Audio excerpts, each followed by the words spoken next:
that's been provided. So National will deliver a smarter border that allows New Zealand to reconnect more safely with the rest of the world. Changes to the way our border arrangements operate due to COVID-19 are as fundamental as the changes that occurred after the 9/11 terror attacks in New York 19 years ago. For the foreseeable future, quarantine will be an important aspect of securing our border. National has already announced our plan to secure the border with a dedicated border protection agency. The current arrangements, which have been put together in haste, are a little ad hoc, with many government agencies under the command of a military commander reporting to the Minister of Housing. We've announced the establishment of a border protection agency, Te Korowai Whakamaru. And we've announced policy to introduce a more comprehensive co-payment scheme to share some of the costs that are currently being faced in border management, estimated to be up towards 500 million by the end of this year. We also need to be establishing clear policies around how New Zealand engages with the world and stays connected. COVID-19, as I've said, is going to be with us for a long time, and the threat of a pandemic is going to be far more in our consciousness than it might have been in the past. But we cannot afford to isolate ourselves forever.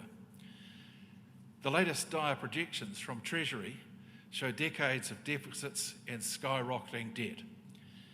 The current projection is that the New Zealand economy has fallen by some 12%. National has an economic plan to remedy that, to get the deficit down and to start repaying debt. The economy we have has to be supported by a very strong border plan that keeps New Zealand secure from COVID-19. So National is today announcing that as part of our strong border plan, we'll implement a booking system that will allow people to book for managed isolation. It'll establish a process. We will also establish a process for providers to bid to become managed isolation facilities. We'll immediately invest in and deploy Bluetooth contact tracing technology to scale up contact tracing efforts and investigate streamlined travel arrangements for low-risk countries and territories. In expanding our managed isolation capacity, National will instruct Te Korowai Whakamaru, New Zealand Border Protection Agency, to establish a set of clear, robust criteria for providers to become part of a government-controlled managed isolation network.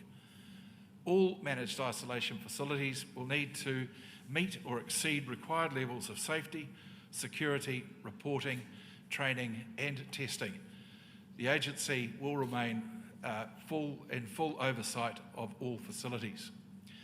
This approach will deliver a more wider network of managed isolation facilities that will allow us to safely reconnect with the world and bring non-residents into New Zealand over time who will drive economic growth.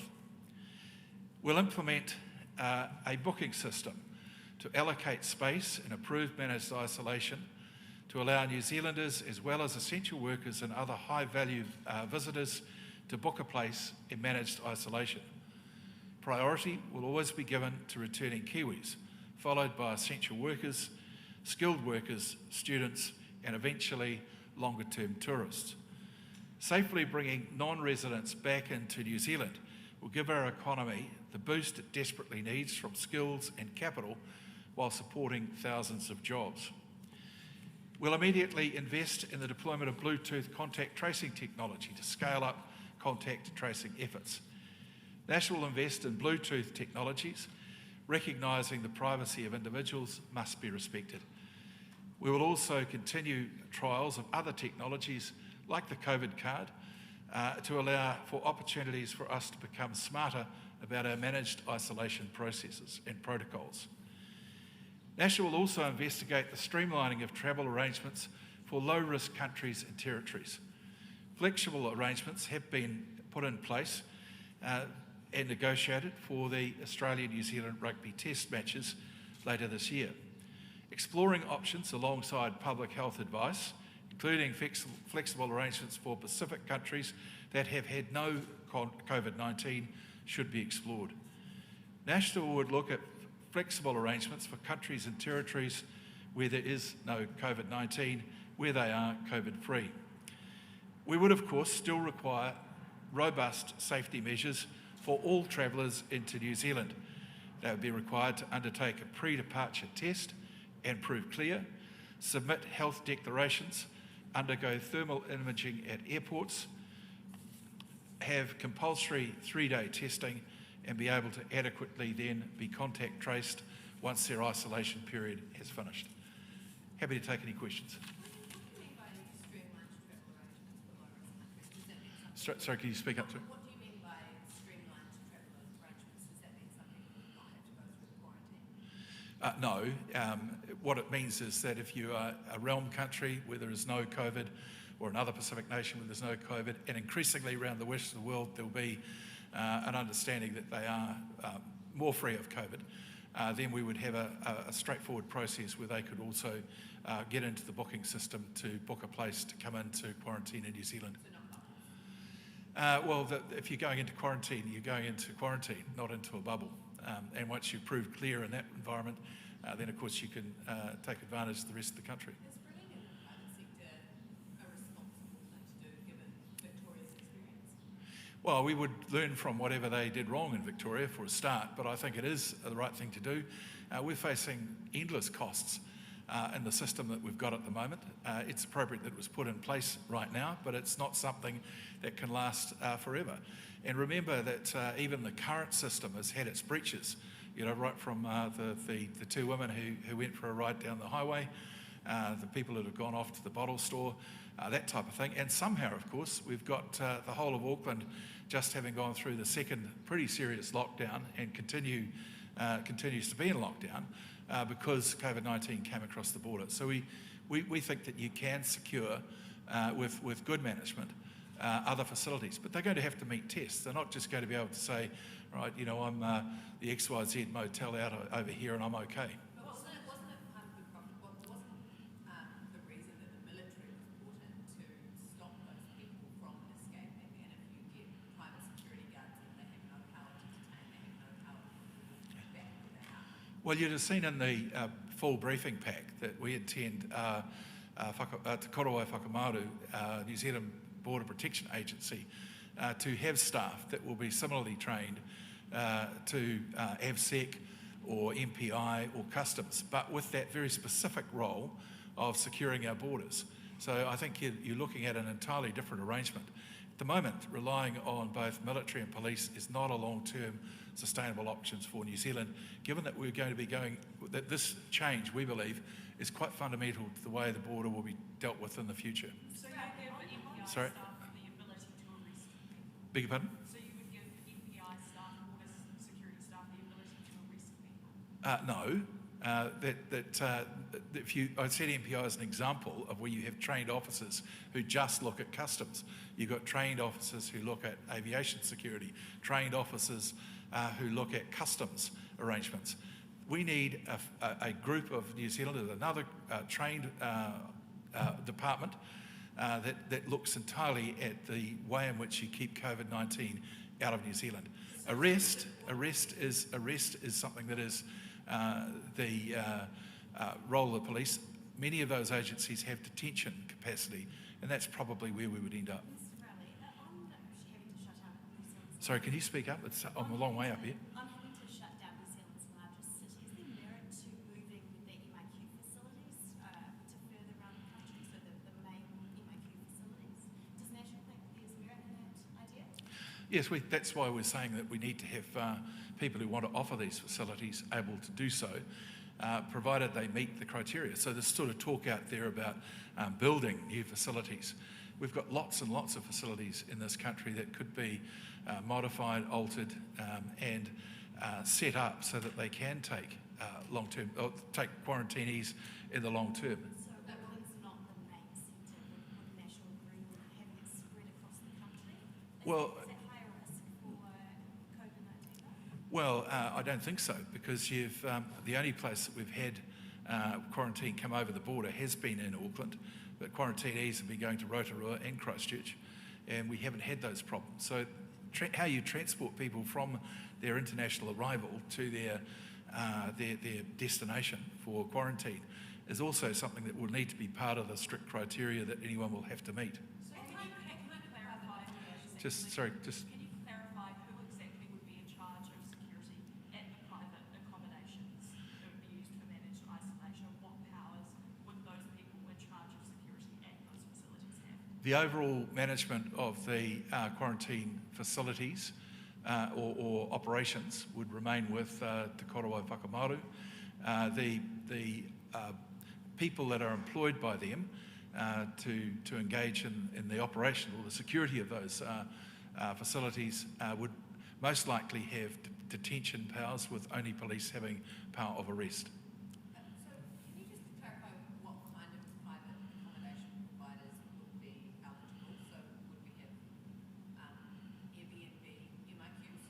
Oh, I think that's unlikely, simply because Airbnb is generally 1 or 2 rooms in a facility.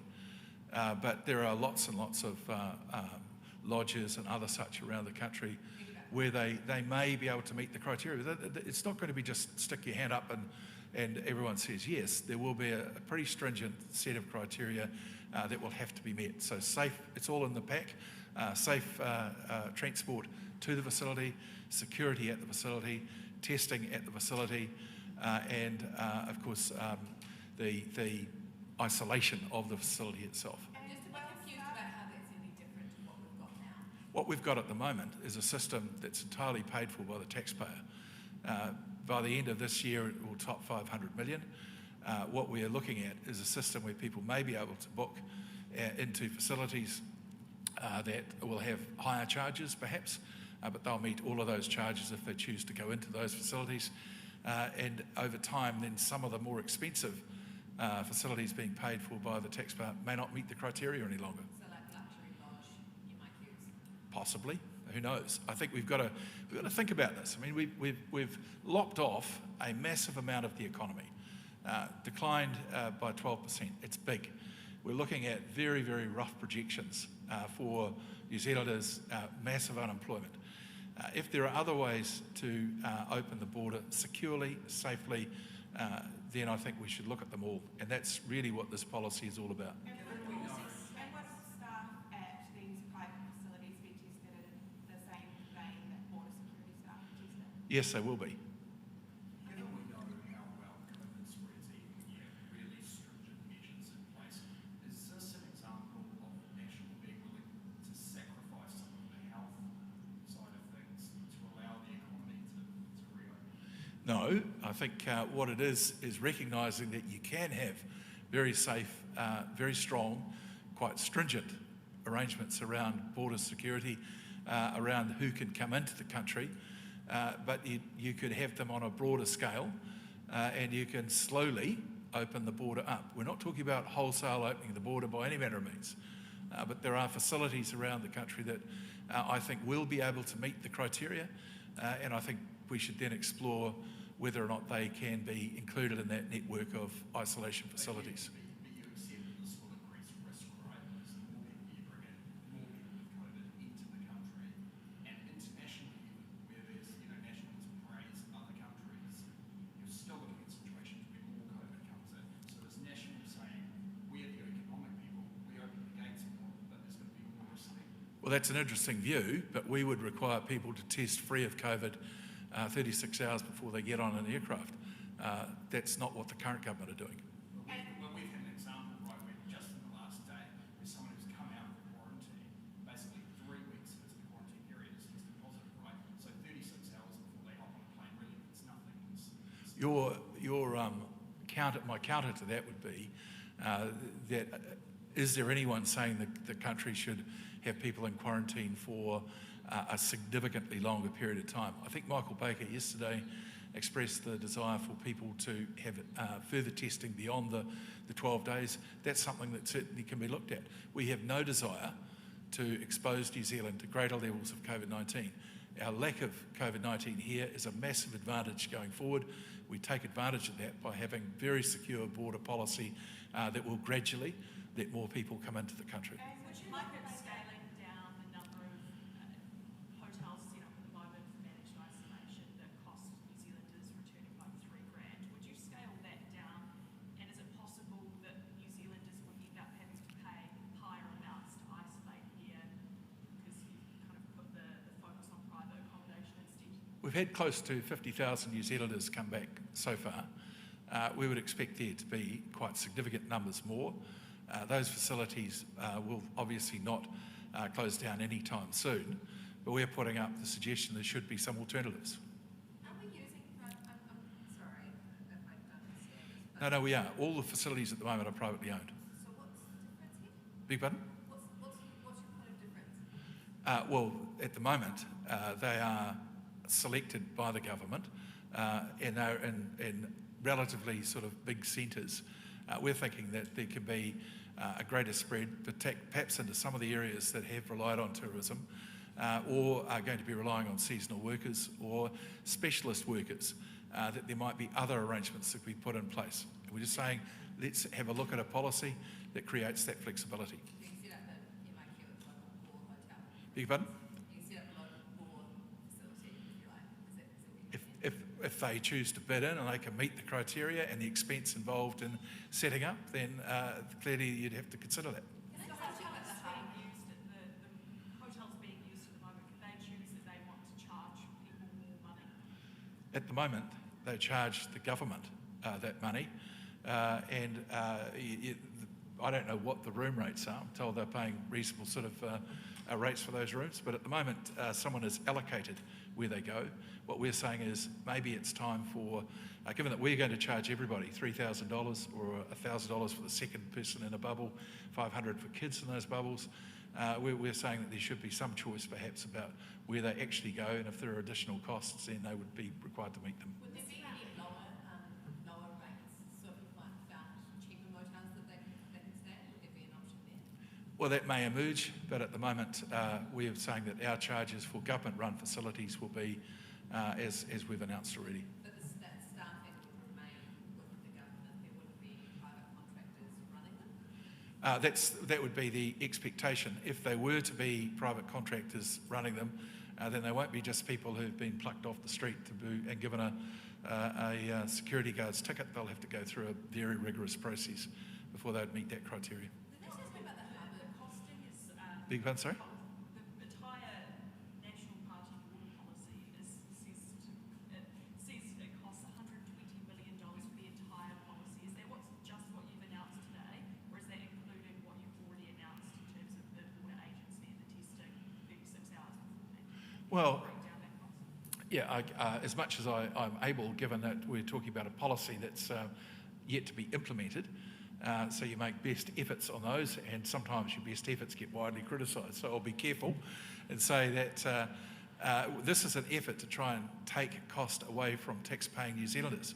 Our tax base is declining. We've got less people working, less people paying money. 12% of the economy disappeared.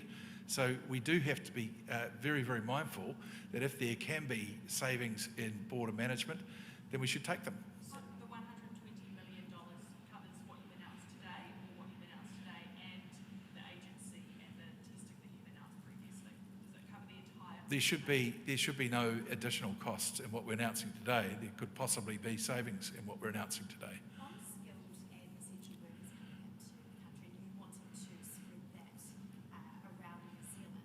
What's the difference between yours and Labour's policy of them having a 10% quota of bringing in more skilled and essential workers?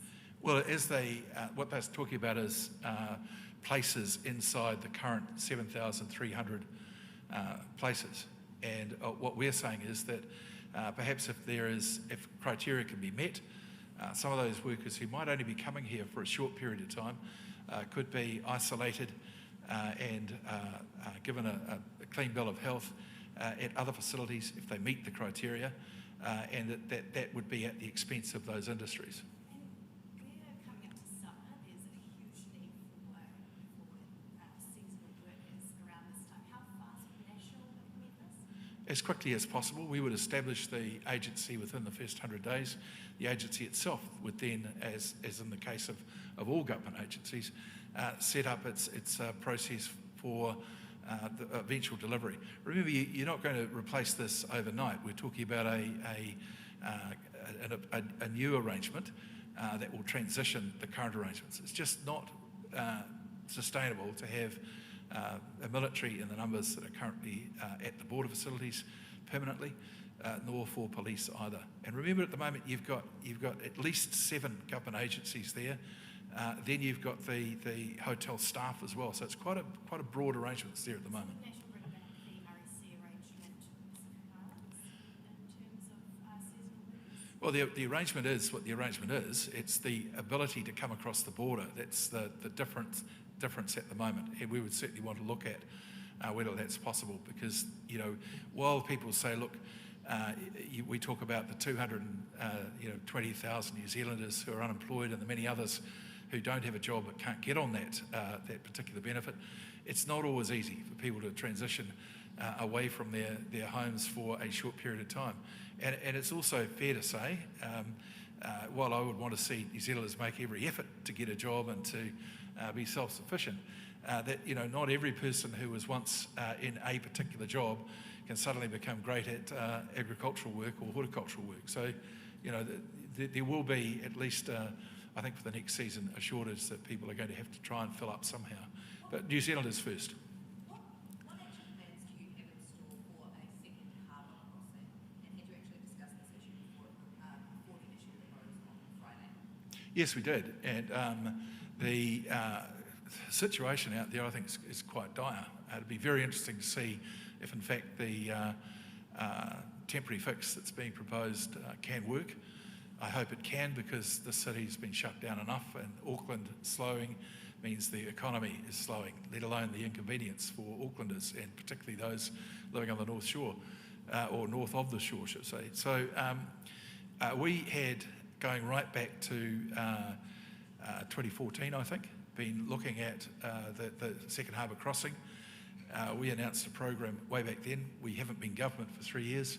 As I understand it, nothing has been done to consider the future of the crossing in those 3 years. I'm told that there might be a business case out there. If there is, get it on the table and let us all see it, because right now is the time when everyone wants to know what's going to happen. Because I tell you what, that crossing, constrained, affects people in my electorates in the South Island because of that economic decline that you get from the massive congestion I heard of someone the other day, it took them 5 hours to get as far as what might have been a 45-minute journey. So why didn't you do anything during your 9 years of government to get that underway? Well, we did. We came in and had our big Roads of National Significance program. We delivered that. We had the broadband rollout, huge. We delivered that. We're very good at infrastructure. We get it done. What we had started to do was look at the second harbour crossing. Our preference was a tunnel, and I believe that if you go to NZTA, there are preferred routes for where that should go. So a lot of that work is there. It needs to be picked up as quickly as possible. We've already said that we would, in government, want to begin design work fairly much immediately, recognising that construction probably couldn't start because of the extent of that design work, probably until after 2025. Do you think that governments, present and past, have failed to future-proof Auckland? No, I think that's a bit unfair to say. We built the Waterview Tunnel. That had been on the books, I think, since the 1960s. We had proposed the East-West link. The current government canned it. We had talked about a number of projects that have been canned by the current government.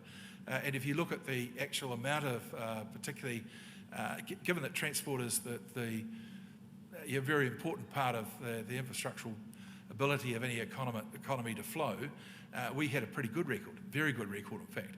And then, of course, we also had that massive commitment to broadband, the fibre rollout. And this country would have been in quite a bit of trouble in the last 6 months had we not had that. But anyone can look at that harbour crossing and go, there's only one bridge across it if that goes.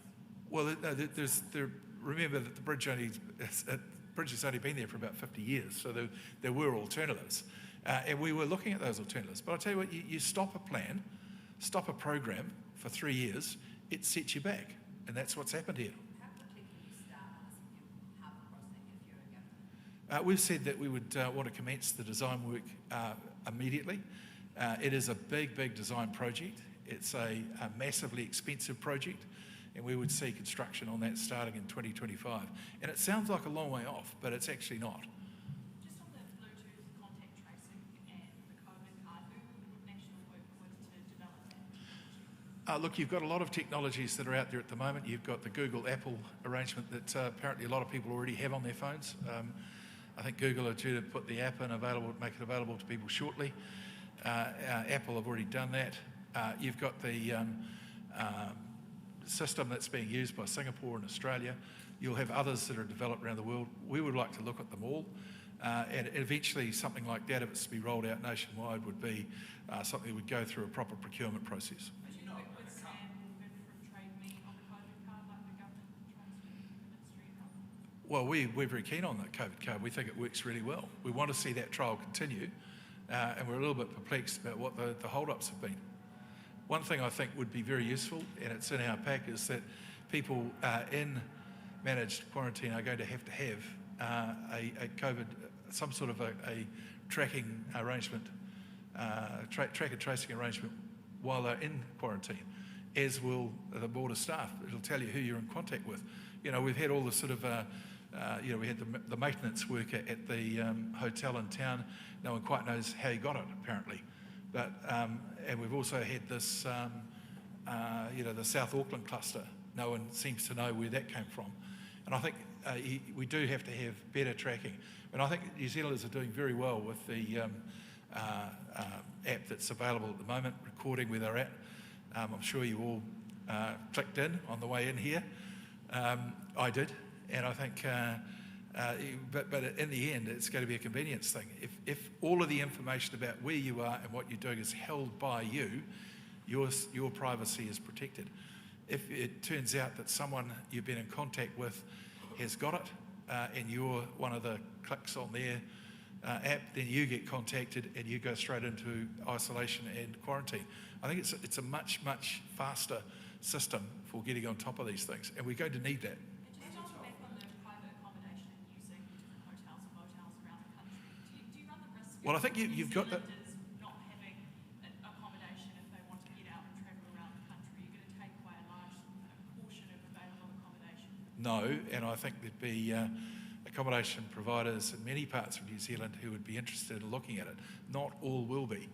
And, here in Auckland, there's quite a constraint at the moment on hotel facilities because of the numbers that are taking quarantine. Just on the COVID card, we were told that part of the government and the Ministry of Health's aversion to getting involved with the COVID card was this notion that you could give location data to private organisations, or perhaps someone like Sam who has an interest in the commercial market and could develop something like Trade Me. Are you saying that National is comfortable with sharing people's location data with private organisations? No, I think you have to understand how the system works, and the protocols inside an app are something that you'd obviously have quite a bit of influence on. At the moment, though, you've got to, agree that, if you're doing any sort of Googling on your smartphone, it doesn't take long for similar type advertising or advertising associated with it to end up coming back at you. So I think we've got to get that fine balance between the individual's privacy, the ability to rapidly contact trace, and the right technology for achieving that. Just in the last couple of days, we've heard from some economists talking about both Labour and national policy as being pretty uninspired when it comes to returning the economy to growth. He talked about Shamamila Card, for example, talking about immigration and housing as these two examples of the same old things that everyone goes to. Is this another example of that when you're focused on, again, trying to increase immigration to try and build the economy back? We've lost, our economy has declined by 12%. We have to look at how we expand it back to that, to the pre-COVID 100%, just to start soaking up some of the jobs that have been lost over the last 6 months. So when you look at the 10-year projections that are put out in the preview, you're talking about very moderate growth, 1 to 1.5% per year for the next 10 years.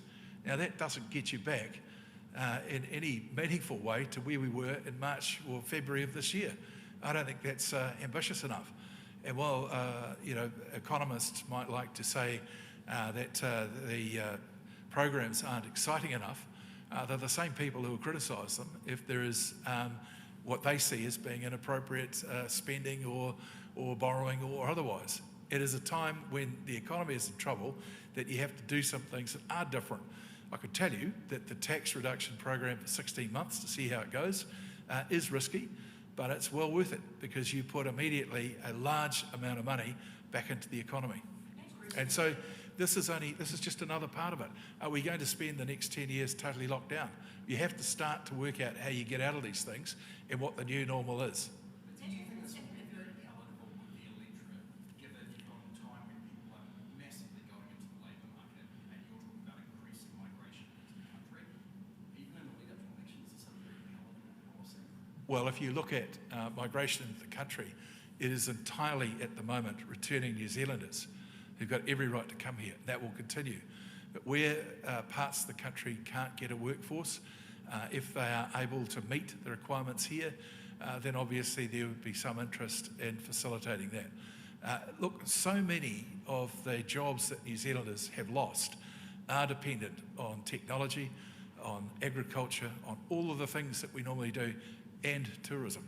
And we have to do what we can to try and start to slowly work back to a point where we are growing those industries. National's been sticking the burden over the state housing waitlist. What would you Sorry, can you say that again? You're talking down to you. National has been sticking the burden over the state housing waitlist. What would you actually do to solve the housing crisis? Well, we've already said that we think there's a real problem with the decline of a private rental facility in the marketplace at the moment. There is suggestion that a lot of what were formerly private rentals that might have had a family in them have now been sold and they're bought by perhaps a couple or an individual first home buyer. So you need to deal with something like the bright line test, which we said we'll do over time. But you also have to make sure that some of the income that's been lost by New Zealanders, and remember there are tens of thousands, if not hundreds of thousands out there who've had their incomes cut by 20% or more. That makes a material difference to what they are able to save in any year towards buying their own home. But you also have to cut through the red tape. The cost of residential land these days is astronomical, largely because of the planning processes that go with them and some of the local body charges that are put on. And we've said RMA's done its day. We need to have 2 new bills that would replace it to make that a lot more simple to try and get on top of those costs. Do you agree with the government's policy of charging those who go into emergency accommodation 25% of their income if they stay longer than 7 days? I'm not familiar with that policy, so I can't make a comment on it. Just on the slogan that's on your podium, your economy, your future. We haven't got Goldsmith standing here. Is that because he can't count? No, that's because this is a border policy announcement, which you would have noticed when you got the media advisory and decided to turn up. I'm the border spokesman. He's not. Has Paul Goldsmith fixed his plan? Look, he will. It's an interesting sort of situation, isn't it, where you have a preview published by the government that had a total of, I think, $5.9 billion worth of mistakes in it, and then was corrected on the website, but hardly a murmur about that. If you look at the 88 million that One Network spent a bit of time on last night, you look at some of the extraordinary expenditures that we've seen in the last wee while. 20 million on the Auckland Light Rail, nothing done. 400 million on the Kiwi Build program to get 500 houses. You could go on and on and on. At the moment, we have an economy that is very, very stressed. And we want to be as accurate as we possibly can be. But, when you've got the whole mechanism of the state and Treasury making big mistakes like that and not a lot of comment about it, it's a little disappointing that a mistake that was largely an oversight of between 2 different Treasury documents that we've had such a difficulty over this. Is it really about 88 million or 4 billion, or is it about Paul Goldsmith's competency to run Well, in that event, you'd be saying that it's Paul Goldsmith, one person, versus the Treasury, 400 people. And I don't think that's a reasonable sort of thing at all. You said before Paul Goldsmith will fix his economic plan. Has he not fixed the errors? It'll be published today. I mean, I think because of the intense interest in our economic plan, and I can understand that because at least we have one, the government doesn't, then of course we want to make sure that it's accurate. So it was promised that it would go up yesterday, did it not get finished, or were there more errors? Well, as you've just heard, we don't have the 400 strong workforce of the Treasury to be able to do this, so we're making sure of everything. Just back on your border policy, how many extra places do you think bringing private accommodation providers on will provide for the system? What we're saying is it's an option, and we're also saying that we can make greater use of the 7,300 beds that are being paid for by the state at the moment. So those numbers are very difficult to predict, but we do think the option should be there. So could we put like up to 10,000? Well, I'm not going to put a number on it. I'm just saying that New Zealand is going to become an increasingly desirable country. So we have to have a strong border that protects us from COVID-19. We think the pre-testing is good. We think the going into managed isolation is good. We think the 3-day testing, which we would enforce rigorously, and then the contact tracing whilst in quarantine as well as outside of it for all the rest of us, as well as the 12-day test is going to achieve that. Is the purpose of the policy to allow fancier options for richer people, or is it to provide a range of options no matter where you sit on the income scale? The main purpose is to first signal that arrangements around the border have changed, that the current ad hoc arrangements cannot last forever, and that we do need to have a new arrangement that will protect the security that we've managed to achieve at the moment and enhance it, but also to give an opportunity for people other than New Zealand residents to slowly come into the country, where they're skilled, where they're seasonal, or if they are perhaps longer stay, high value tourists as well. If you're proposing a couple of places in Gore, a couple of places in Toto, a couple of places in Queenstown, is that not more ad hoc than managed isolation facilities? Here is one hotel. I'm not proposing that they go anywhere. I'm saying that we want an agency that will set up very strict criteria for anyone who wants to offer that facility. And that, I think, is a pretty substantial change. Is it not more dangerous having a lot of different places than just the 5 or 6 that are here? Not if they're meeting the criteria for security of and isolation of people all the way through the process. And if you manage to get some cheaper options available, will that drive down the cost of Kiwis coming home? Well, that could be an option that is put in place.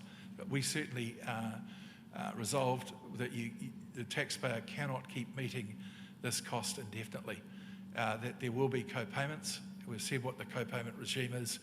If it's possible to get those on a cheaper basis with the security that's required and people choose it, then that's an option as well. So it's at both ends. All right, thanks very much. Sorry, okay, one more. So you've said international students could be part of these people who are returning. Are you open to universities, hall of residence being some of those private providers? I know that University of New Zealand has called for that. And if they can meet the criteria, which will be entirely around the requirements for isolation and for cohort isolation as well, that's in our pack. And that means, the Wednesday crowd aren't meeting with the Friday crowd, etc. Then that would be something that clearly they could approach Te Korowa Whakamaru on and see if they can get approved. Okay, thank you. Put out a statement saying basically that you stole their idea to steal the concept. Who are they? No, I don't agree with that. Yeah.